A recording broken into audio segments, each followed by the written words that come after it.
Core strength. We needed to get the most out of life, but most people's core doesn't do its job. Stick around to find out if yours does. Welcome to another episode of PrimalTV. I'm Clint and I'm joined with our good friend Sissy from Absolute Potential Health and Performance. Sissy is a registered physio and a CHEK practitioner, and she's just an all-round good person. So Sissy, tell us what's the importance of core strength. Well, I think core strength, we've all heard about it obviously. Every time we go to a Pilates class or we go to the gym, people talk about core strength. It is important, it is talked about because it is really essential to basically our general well-being and for us to be able to, get around, move around as much as we need to without any pain. When we talk about core strength, generally we're referring to the stabilizing muscles in around our core, so in around our abdomen area, but it also includes a few other muscles as well. It includes our pelvic floor, it includes the lower muscles, the smaller muscles called the multifidi in our lower back, as well as the deeper transverse abdominis. So you don't need to remember all those long names, but basically, the idea is all those muscles tend to work together in a way to stabilize our spine. And that enables us basically to be able to use our arms and our legs safely without having any sort of issues or problems at all. So it sounds like a pretty important group of muscles. So what can the people at home do to test their core strength?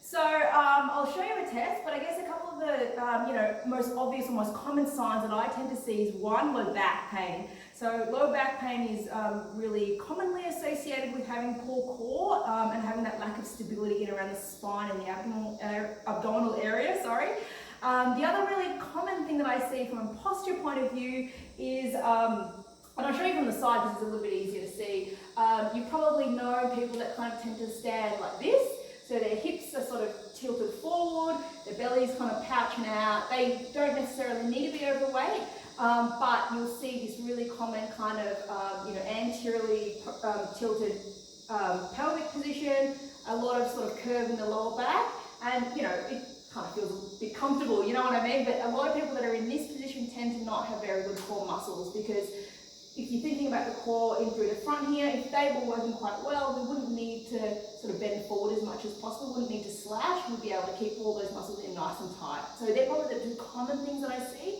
In regards to a test, I can show you a test now that your watchers can actually do at home. So we need to get down on the floor for that one. So an easy way that your viewers can actually try and test whether they've got a poor core at home is this exercise that I'll show you now. They just need a pretty firm surface, so I wouldn't be doing this on a bed because it's quite soft and you won't get the same result. But you basically just want to get onto your back, knees bent up just like this, and just kind of come into a nice comfortable sort of position.